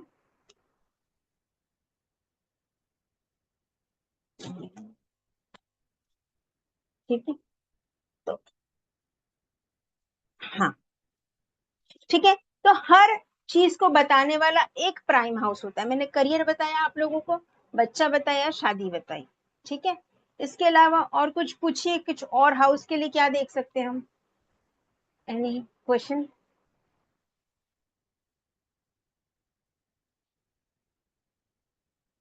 सपोज लीगल केसेस देखना है, कोर्ट केसेस कहाँ से देखते हैं, 6th हाउस से, है ना। 6 के साथ 11 लग गया तो आप कोर्ट केस जीत जाएंगे। 6 के साथ 12 लगा तो कोर्ट केस हारने का रिस्क है आपको। प्रॉपर्टी खरीद रहे हैं सपोज, है ना, तो दशा के लॉबी में जैसे शुक्र की दशा लगी है तो उसकी लॉबी में आपके 4 नंबर और 11 नंबर आ रहे हैं सपोज, तो 4 नंबर किस चीज का हुआ, प्रॉपर्टी का, घर का, और साथ में 11 लग गया, तो आप बोलोगे प्रॉपर्टी खरीदोगे तो फायदा होगा। साथ में 12th हाउस भी आएगा उसमें, क्योंकि प्रॉपर्टी खरीदने के लिए पैसा बहुत लगता है, इन्वेस्टमेंट भी होती है, तो 12th हाउस खर्चे की भी है और इन्वेस्टमेंट की। ठीक है, तो यहाँ से आपकी ना रेमेडीज भी निकलती है इसमें। सपोज आपके 12th हाउस में मार्स है, आप देख रहे हो दशा में 12th हाउस लगा हुआ है, खर्चे होने वाले, तो आप पहले दान कर दो। आप पहले फॉरेन की टिकट करा लो और काम होने के बाद वो टिकट को कैंसिल कर दो। तो ग्रह आए हैं आपके जेब से पैसा निकलवाने के लिए, आपको पता है कि पैसा निकलने वाला है, तो आप जानबूझकर किसी अच्छी चीज में लगा लो या इन्वेस्टमेंट कर लो। यही गाइडेंस हमें देना है दशा देखकर सामने वाले। ठीक है, सामने वाला बोल रहा है मैं अभी इन्वेस्ट करूं तो फायदा होगा कि नहीं होगा, तो इन्वेस्टमेंट का हाउस है 12 नंबर, खर्च करना चाह रहा है वो अपने पैसे को, लेकिन उसके साथ 11th हाउस एक्टिव होगा तो उसको उसमें फायदा होगा, 11th हाउस एक्टिव नहीं होगा तो उसको घाटा होगा। तो लॉबी में 12 और 11 दोनों नंबर आने चाहिए। तो यही लॉबी को रीड करने का जो टेक्निक है, ये नाड़ी नक्षत्र का टेक्निक है। ठीक है, होप थोड़ा इंटरेस्टिंग लगा होगा ये। शादी की डेट आप आराम से निकाल सकते हैं, किसी को लाइव चैट देना है, शादी कब होनी है तो वो शेयर कर सकते हैं, तो मैं बता दूं, लेकिन पहले मैं कोर्स कंटेंट ले लेती हूँ। ठीक है, जिन्हें शादी नहीं हो रही है, शादी का कुछ पूछना है, वो जुड़े रहे मेरे साथ आखिरी तक। एक लाइव चैट में लूंगी, किसी भी एक का जो कैमरा ऑन करेंगे और कनेक्टेड रहेंगे, लेकिन before that I will like to share the course content. Okay. नमस्कार अनिल जी. चलिए, कोर्स कंटेंट क्या है इसमें? पहले तो कुंडली के बारे में हम बेसिक समझेंगे कि कुंडली कैसे होती है, ग्रहों का एस्पेक्ट क्या होता है, राशि क्या होते हैं, भाव क्या होते हैं, क्योंकि हमें भावों को समझना बहुत जरूरी है. इसमें मेन हाउसेस का सिग्निफिकेशन सबसे इंपॉर्टेंट है, तभी लॉबी के नंबर से आप हाउसेस को पकड़ पाओगे कि क्या रिजल्ट आएंगे. उसके बाद 9 प्लैनेट्स की जर्नी में लेके चलूंगी मैं आपको कि ग्रह कैसे काम करते हैं. 9 planets who delivers our destiny, 12 राशियां, 12 हाउसेस, 9 ग्रह, इनको एक एक क्लास में हम डिटेल में पढ़ेंगे. उसके बाद एस्पेक्ट्स, ग्रहों के एस्पेक्ट क्या होते हैं, दृष्टियां कैसे काम करती हैं, और उसके बाद ग्रहों की डिग्निटी, ग्रहों में बल कितना है. कई बार ऐसा होता है कि आपके सामने 56 भोग रखा है लेकिन आप खा नहीं पाते क्योंकि आप कमजोर है शरीर से. तो ग्रह कितना बलवान है, कितना कमजोर है, वो उसकी 6 डिग्निटीज बताती हैं. जैसे ग्रह स्वराशि का है, मूल त्रिकोण का है, मित्र राशि में, उच्च का है, नीच का है, वो कैसे समझते हैं उस चीज को हम डिटेल में देखेंगे. अब देखेंगे इसके finding the coordinates. Finding the coordinates मतलब बेसिक पढ़ने के बाद 5-6 क्लासेस के बाद हम देखेंगे कि एक्चुअली जो नाड़ी नक्षत्र चार्ट बनता है वो कैसे बनता है, ग्रहों के जो कोऑर्डिनेट्स और लॉबी की मैं बात करी वो कैसे बनती है. फिर देखेंगे अंतरदशा प्रत्यंतर दशा कैसे फाइंड आउट करते हैं, वैसे तो ऐप में आ जाता है, ऐप से ही कैसे फाइंड आउट करते हैं वो बताऊंगी मैं. इसके बाद हम इवेंट पे आएंगे. मेनली इवेंट प्रेडिक्टिंग टेक्निक है इसमें, मेनली इवेंट पे. तो अब ये बेसिक कोऑर्डिनेट चार्ट बनाने के बाद अंतर प्रत्यंतर निकाल लिया आपने. उसके बाद आप देखेंगे कि मैरिज कैसे होगी, रनिंग दशा मैरिज देती है कि नहीं देती है, आपकी जो अभी दशा चल रही है उसमें आपकी शादी हो पाएगी कि नहीं हो पाएगी. उसके बाद इसी तरह से हर टॉपिक पे अब कितने स्ट्रांगली मैरिज का प्रॉमिस है आपके चार्ट में, है ना. मैंने बताया 2 7 11 एक्टिव होने चाहिए. अब आपके पास 2 7 है, 2 7 है, 11 नंबर नहीं आ रहा है, ये 7 11 7 11 2 नंबर नहीं आ रहा है, जरूरी नहीं ना तीनों नंबर आपको मिले. ये 2 7 11 तीनों है लेकिन उसके साथ 6 8 12 भी कनेक्ट हो रहा है. तो आप कैसे इसे देखेंगे, उसको कैसे न्यूट्रलाइज करेंगे, उसकी स्ट्रेंथ हम कैलकुलेट करना सीखेंगे. उसके बाद चाइल्ड बर्थ का केस लेंगे, वो इवेंट कैसे देखते हैं उस पर बात करेंगे. फिर एजुकेशन, करियर, प्रोफेशन, ये भी दशा के हिसाब से चेंज होती है.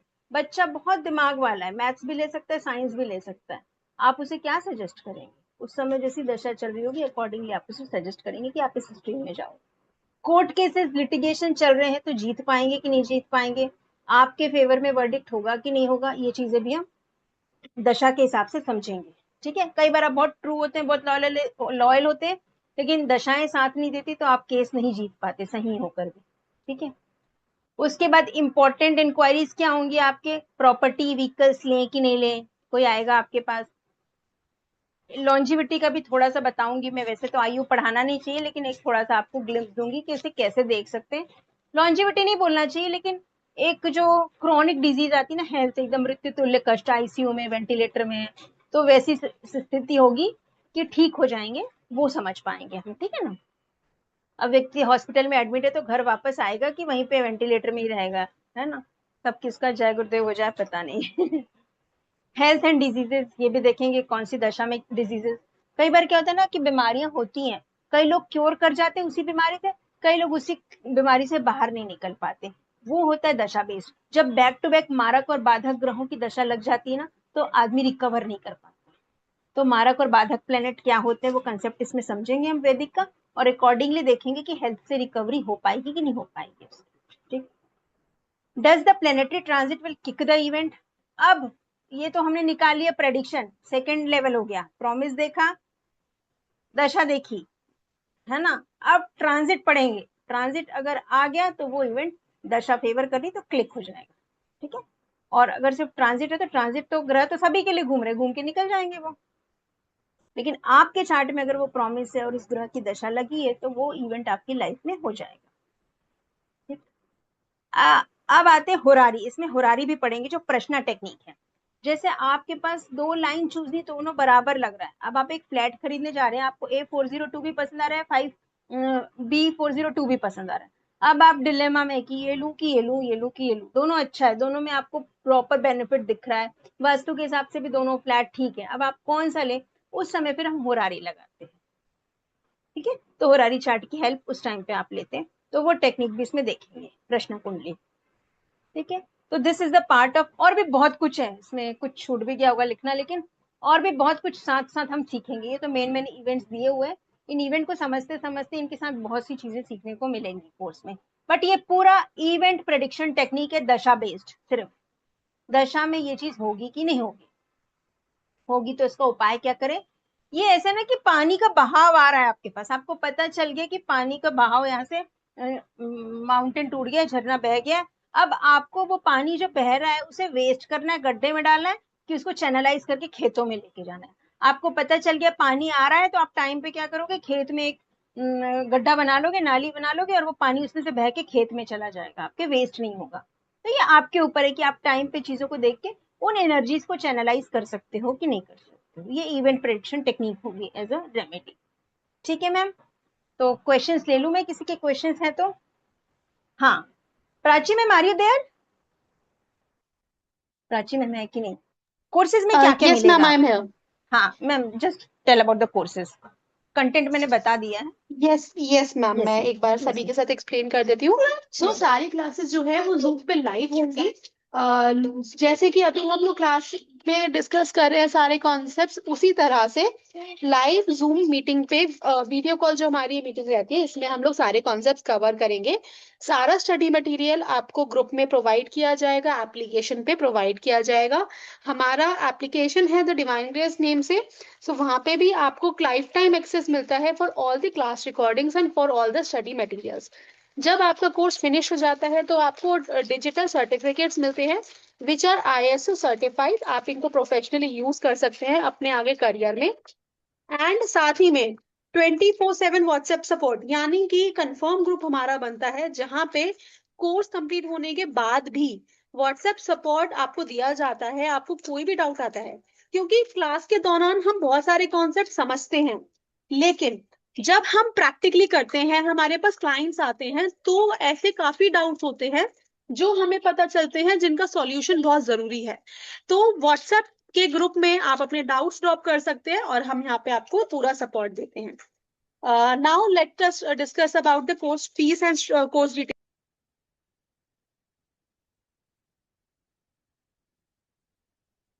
सो जो हमारा पूरा बैच है वो अगले सैटरडे यानी कि 14 फरवरी से शुरू किया जाएगा। शाम को 7 बजे उसकी क्लास रहेगी। This is a weekend batch, so सिर्फ सैटरडे और संडे क्लासेस होंगी शाम को 7 बजे। टोटल हमारा ड्यूरेशन है 21 क्लासेस।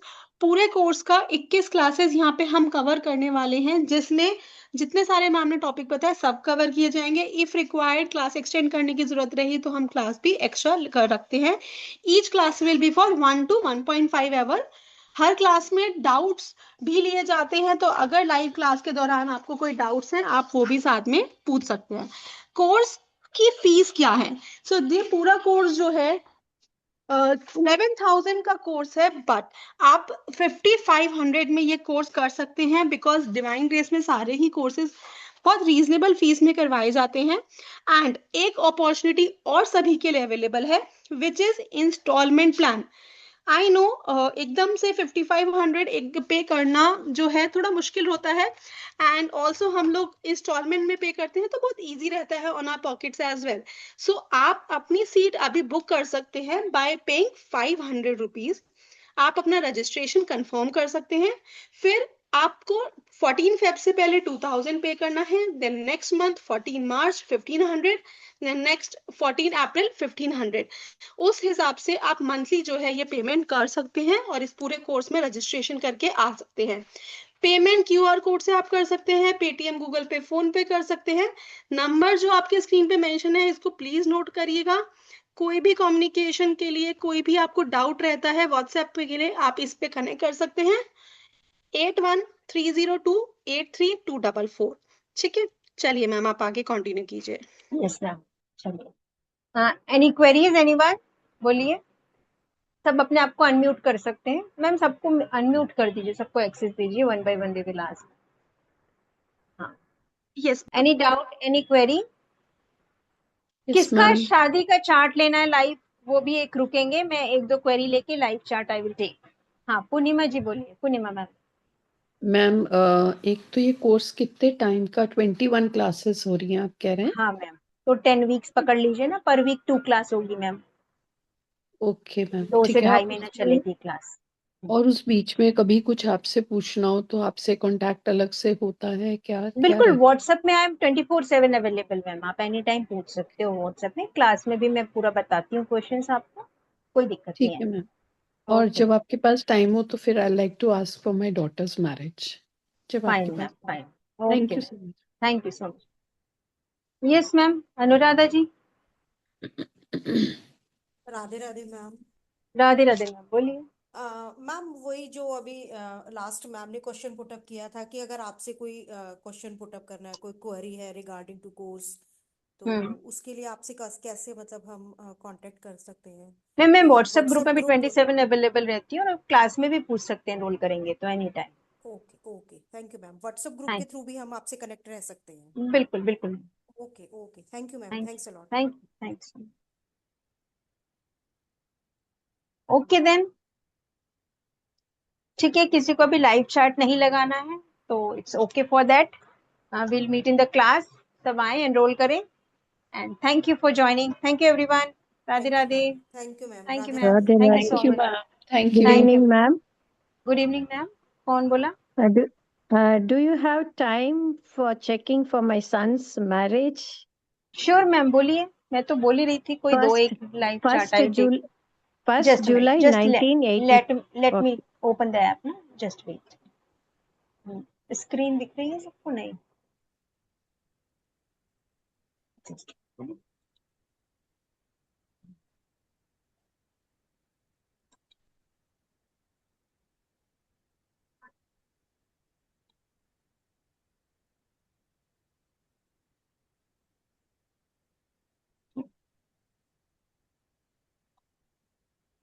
हाँ बोलिए।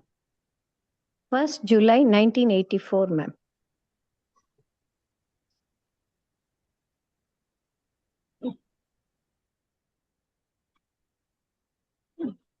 सॉरी, ये कैसे?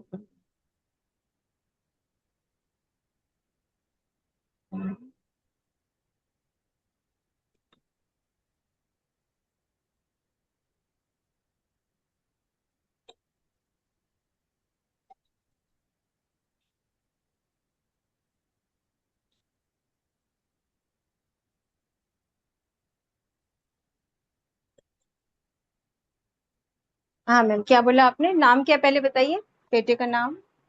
Shankar Raman, okay, July 1st, 1 July. 1st,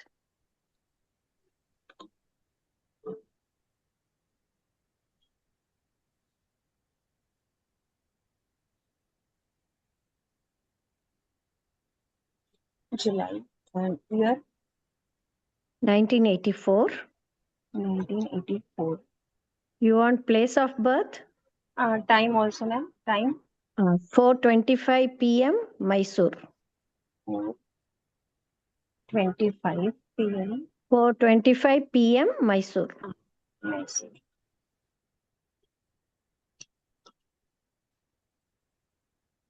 Okay. See, this is the chart, I think, right? Clear? This is the chart. Ma'am ये ना वृश्चिक लग्न की कुंडली है, स्कॉर्पियो लग्न। Now Mm. सीधे इसमें क्या देखना, देखिए सेकंड 7th हाउस में राहु है तो थोड़ी प्रॉब्लम आएगी मैरिज, ठीक है। Oh, एंड अब मैरिज नहीं हो रही, सीधा सीधा क्वेश्चन है, तो हमें ये तो सीधी सी बात दिख रही कि लेट मैरिज है, तो ऑल दो उसका लेट मैरिज का प्रॉमिस तो होगा ही होगा, हम ये मान के चलते हैं, तभी तो लेट मैरिज हो रही है।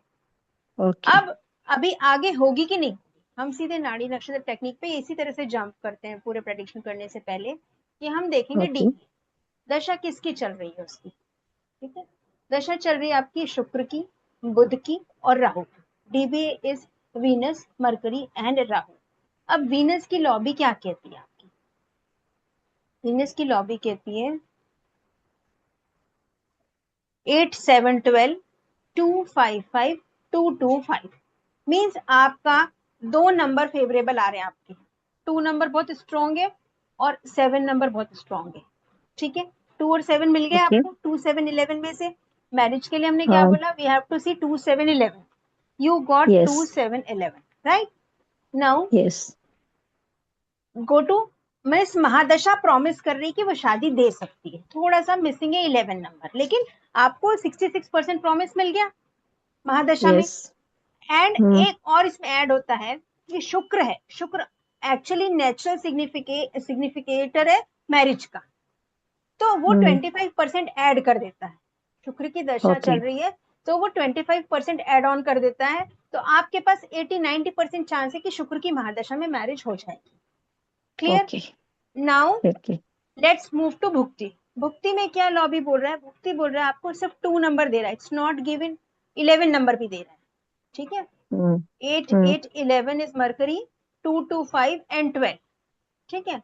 तो चूंकि जुपिटर और केतु आ रहे हैं तो ये थोड़ा सा डिटैच करते हैं व्यक्ति को, स्पिरिचुअलिटी की ओर लेके जाते हैं जुपिटर और केतु, तो थोड़ा सा उसका Hmm. मन भले नहीं होगा शादी का, लेकिन शादी की दशा तो चल रही है। बट 2 नंबर है Hmm. तो we will take it as favourable. अगर पेरेंट्स ने किया तो जुपिटर आशीर्वाद भी देते हैं शादी का। Hmm. जुपिटर शादी क्यों Okay. करवाते हैं, वो कहते हैं संतान पैदा करो और वंश को आगे बढ़ाओ, उन्हें Okay. भौतिक सुखों से कोई लेना देना नहीं है। अब आ Okay. जाते राहु। राहु आपकी कुंडली में एक्चुअली बैठा ही है 7th हाउस में, जन्म लग्न में, है ना, Hmm. लेकिन वो रिजल्ट दे Hmm. रहा है यहाँ पे 6th हाउस की, केपी में 6th हाउस में चला गया वो। But still Hmm. चूंकि लग्न चार्ट में वो 7th हाउस में, तो it can give marriage. But यहाँ पे 12th हाउस भी आ रहा है, 6th हाउस भी आ रहा है। केपी का एक रूल है, जिस हाउस को आप देख रहे हो उससे 12th हाउस उसका डिनायल है, ठीक है। Hmm.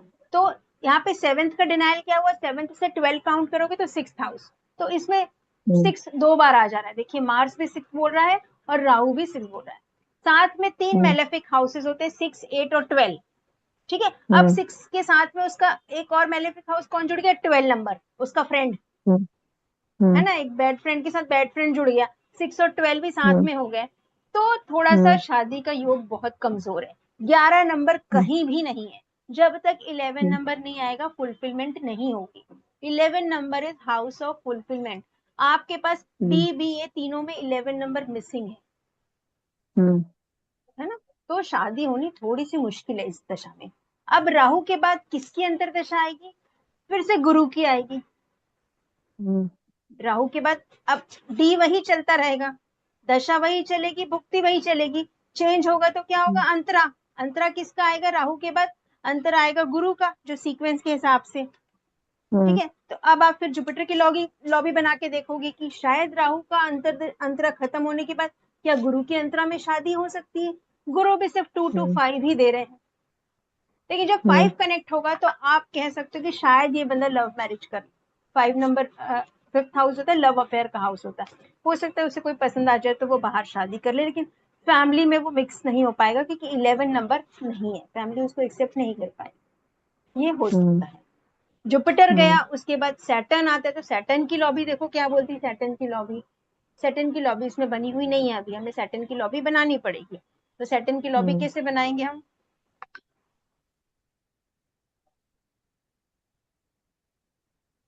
सैटर्न की लॉबी बनाने के लिए आपको देखना पड़ेगा,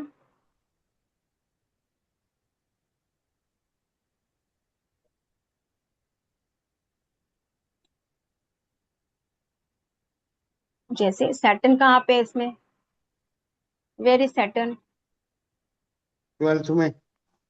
12th हाउस में नहीं, 12th. इसमें 12th में है लेकिन इसमें 6 में आ गया केपी चार्ट में, तो हम केपी चार्ट का Okay. पकड़ेंगे सर यहाँ पे, ठीक है। तो Okay. सैटर्न की लॉबी बनेगी आपकी 11th हाउस में आगे, ठीक है। और Okay. लॉर्डशिप किसकी किसकी, 3 और 4, तो 3 4 11 सैटर्न का हो गया।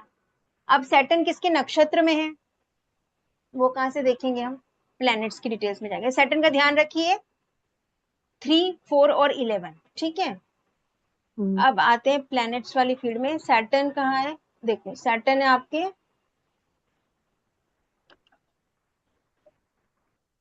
11 में है ना? हाँ सैटर्न नहीं 11 नहीं, सैटर्न बोलोगे आपके, सैटर्न का नक्षत्र लॉर्ड कौन है, साइन लॉर्ड इज वीनस, तो हमने लिखा Saturn Rahu. 3 4 11, star Lord Rahu है और सब लॉर्ड वीनस है, ठीक है। राहु दे रहा है 6 नंबर, और आपका वीनस दे रहा है, Rahu is giving 6 number, Venus is giving 8, 7, 12। 7, और 12. हाँ, और जो सैटर्न है वो क्या दे रहा है 11 के साथ 3 और 4 भी। ठीक है, यहाँ पे 11 नंबर में वो बैठा है, ये दिखा रहा है 11th हाउस में, but it's Lord of 3 and 4। तो अब कौन कौन से हो गए सैटर्न की लॉबी में? 3, 4, 11। 4 and 11. नेक्स्ट लेवल पे राहु 6, नेक्स्ट लेवल पे 8, 7, 12। 12 ठीक है, 12. तो अब 7 के साथ 12 आ गया, 11 आ गया, 2 नंबर नहीं है, तो आप कह सकते हो 7, 12 है तो फॉरेन में मैरिज हो जाएगी कुछ उसकी, क्योंकि 7 और 11 बोल रहा है तो उसकी शादी की इच्छा पूर्ति तो हो रही है ना।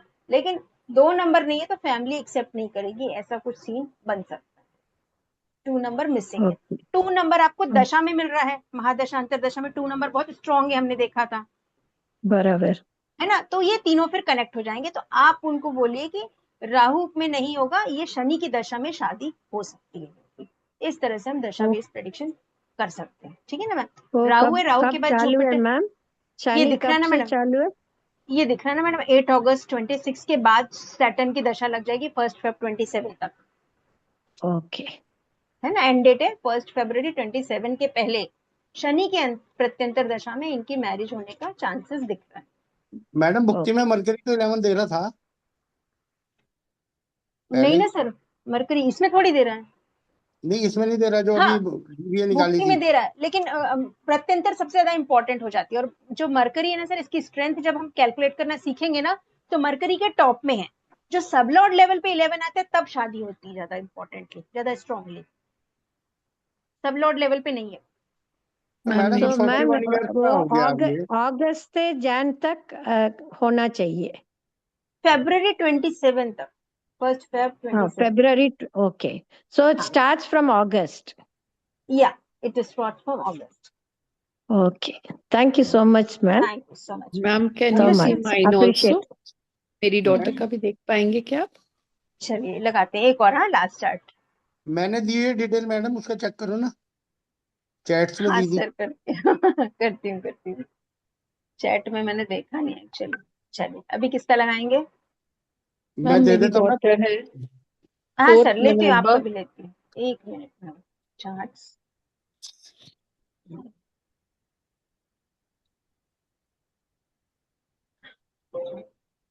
कोई और बता रहा है क्या? हाँ सर, इनके बाद लेती हूँ आपका, है ना। कोई बात नहीं, लेती हूँ, आपका भी लेती हूँ सर। हाँ बोलिए कोई मैम। बात नहीं। Client name Nupur. नूपुर, जी मैम, डेट ऑफ बर्थ है 4th नवंबर 1990। 04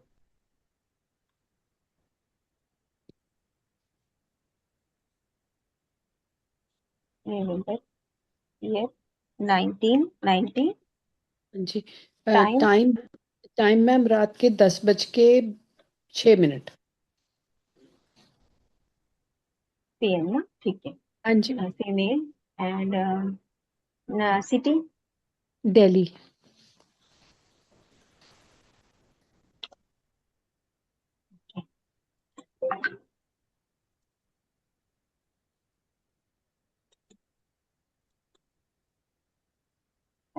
this is the chart ma'am. मिथुन लग्न, हाँ जी जेमिनाई। मैम, मिथुन हाँ लगन, ओके यस मैम, फाइन। अब यस। इसमें देखिए, अभी हमको पूरा कुछ देखने की जरूरत नहीं है। 7th हाउस में सैटर्न है, इटसेल्फ सेज कि शादी में डिले होगा। सप्तम भाव का शनि 3 चीजें बताता है कि शादी में डिले होगा। जो स्पाउस होगा वो एज में बड़ा होगा, है ना। सैटर्न वृद्ध ग्रह है तो एज में थोड़ा सा बड़ा होगा, या दिखने में थोड़ा सा बड़ा दिखेगा, और मैरिज में इनिशियल फेज में थोड़ी सी प्रॉब्लम आएगी। ठीक, ये 3 चीजें सैटर्न 7th हाउस बताता है, बट ये प्रॉमिस है कि शादी में डिले करेगा। Saturn 7th house, Saturn is a significator of delays the things. हाँ ठीक, जी मैम, डिले तो हो ही गई। हाँ डिले तो हो ही गई मैम, राइट। तो अब आप देखोगे डीबीए किसका चल रहा है, सबसे पहले उन्हीं प्लैनेट्स को हम पकड़ेंगे। डीबीए चल रहा है जुपिटर, सैटर्न एंड केतु। ठीक, तो जुपिटर क्या बता रहा है? 1, 7, 10, 5, 1, 4 एंड केतु इज 1। तो 7 नंबर आ गया आपके पास। हाँ जी। लेकिन 2, 7, 11 अगर प्लैनेट है तो इसके साथ क्या होता है मैम? इनके 12th हाउस अगर आ जाते हैं तो डिनायल भी आ जाता है। 2, 7, 11 मैरिज के कोऑर्डिनेट्स पकड़े हम। अब इसका डिनायल क्या होगा? 2 का डिनायल 1, 7 का डिनायल 6 और 11 का डिनायल 10। इनके यस साथ अगर 1, 6, 10 आता है तो ये शादी के प्रॉमिस को कमजोर करता है, क्योंकि आप ये ओके आगे जा रहे हैं और ये पीछे खींच रहा है। ठीक है, तो अब ये 10 भी आ रहा है 7 के साथ में 1 और 10, तो दूसरी टीम के दो दो प्लैनेट्स हो गए, दो कोऑर्डिनेट्स दूसरी टीम के हो गए, नो प्रॉमिस के, डिनायल के, और एक कोऑर्डिनेट फेवर हुआ। लेकिन जुपिटर है तो हम इसको थोड़ा सा कंसीडर कर सकते हैं, इट्स ओके। देन अब देखो 1 तीनों में हो रहा है, 1 का पड़ला भारी हो गया है ना। नाउ अगला देखो सैटर्न क्या बोल रहा है, 6, 8, 9, 4, 12, 5 एंड 1। तो इसमें तो 6, 8, 12 तीनों गुंडे आ गए, 6, 8, 12 तीनों प्रॉब्लम्स आ गए हैं। उसके बाद केतु, केतु ऐसे भी मेटेरियलिस्टिक चीजों से हमको दूर लेके जाता है, स्पिरिचुअलिटी का प्लेनेट है, तो वो भौतिक सुखों में इन्वॉल्व होने नहीं देता हमें। ठीक है, तो इसमें क्या आ गया आपका, केतु 1 में और 6, 8, 9, 4, 12, 5। तो जब 5, 8 और 12 कनेक्ट होते हैं, 2, 7, 11 तो प्रॉपर अरेंज मैरिज का कॉम्बिनेशन है, 5, 8 और 12 आते हैं, 7 हो या ना हो ये लव मैरिज का कोऑर्डिनेट है। तो ये लव मैरिज यहाँ पे 5, 8, 12 कनेक्ट हो रहा है, तो लव मैरिज हो सकती है। महादशा और भुक्ति में प्रॉमिस नहीं है, लव मैरिज होगी, लेकिन चूंकि महादशा और भुक्ति में प्रॉमिस नहीं है तो वो लव मैरिज चलेगी नहीं, क्योंकि प्रत्यंतर दशा तक रहेगी, उसके बाद वो खत्म हो जाएगी। समझ रहे हो? अगर दशा प्रॉमिस करती ना मैम कि 2, 7, 11 देती, लेकिन महादशा भुक्ति में बहुत छोटा सा टाइम आता, तो शायद वो महादशा पीरियड तक चल जाता। लेकिन महादशा भुक्ति में कोई प्रॉमिस नहीं है आपका, सिर्फ अंतराय जो थोड़ा सा लव मैरिज का सीन बना रही है, ये हुआ तो हुआ, नहीं तो फिर मैरिज थोड़ी सी मुश्किल है। आगे की दशाएं फिर देखेंगे। ठीक है, फिर वीनस आएगा आपका, वीनस में भी 4, 12, 5 है। 11 कहीं भी नहीं आ रहा, वो 11 आगे की दशाओं की पूरे कोऑर्डिनेट्स चार्ट बनाना पड़ेगा। फिर हम आगे जब पूरे 9 प्लैनेट्स की लॉबी बना लेंगे तो फिर देखेंगे किस लॉबी में 2, 7, 11 आ रहा है, फिर हम बोलेंगे उस ग्रह की जब प्रत्यंतर दशा आएगी तब शादी हो सकती ओके है। मैम तो ठीक है अभी मैम, नहीं है हाँ अभी नहीं अभी है, भी इस नहीं दशा में नहीं है। हाँ, तो आप इसका चार्ट मैंने बनाना बताया है ना, तो उस तरह से बना कर देखिए 9 प्लैनेट्स का, और फिर देखिए कि कहाँ पे 7, 11 कनेक्ट हो रहा है। कहीं ना कहीं तो 11 कनेक्ट होगा ना, 11th हाँ लॉर्ड कोई जी ना कोई कहीं बैठा होगा, 11th हाउस में कोई प्लैनेट होगा, नहीं तो उसका लॉर्ड कहीं बैठा होगा, तो कहीं ना कहीं 11 नंबर आपको मिलेगा ही मिलेगा। तो उस दशा में फिर ओके आपकी शादी होने की संभावना है। तो फिर आप 2 7 ट्रांजिट 11 लगाएंगे। हाँ 2 7 11 जिस दशा में आएगा हम्म तब फिर तब फिर देखना शादी, पड़ेगा हाँ तब फिर देखना। ओके जैसे फॉर एग्जाम्पल, एक मिनट, जैसे यहाँ पे मार्स है ना, मार्स और मून ये 11th हाउस में बैठे हैं, तो ये 11th हाउस का रिजल्ट देंगे, 11 नंबर देंगे अपनी लॉबी में। और मार्स 11th लॉर्ड है तो 11th लॉर्ड 11 नंबर, तो मोस्ट यहाँ पे कह सकते हैं कि मार्स की दशा में शादी हो सकती ओके मैम है। ओके, अंडरस्टूड हाँ जी मैम थैंक बट यू ना ma'am is there any fine, way to connect to you before the class also come to the class, then you will get the number in WhatsApp group and all, then you can connect it. Okay ma'am You thank can ask Prachi ma'am also, ma'am, she will connect you with me, right? You I wanted to know more about this so if I हाँ, could consult आप you course join करेंगे तो बहुत clarity आ जाएगी ma'am, and if you want to take personal consultation you can contact Prachi ma'am please, है ना, ठीक है वो मुझे थैंक यू आपको सो कनेक्ट मच करा देंगे। Thank you ma'am, thank you so much. Thank you चलिए बोलिए अनिल सर, लास्ट चार्ट ले रही हूँ। हाँ, एक मिनट मुझे इसको खत्म करने दीजिए।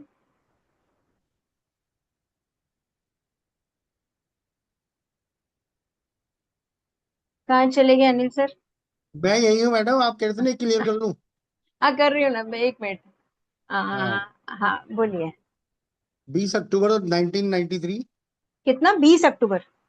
हाँ जी। 20 अक्टूबर।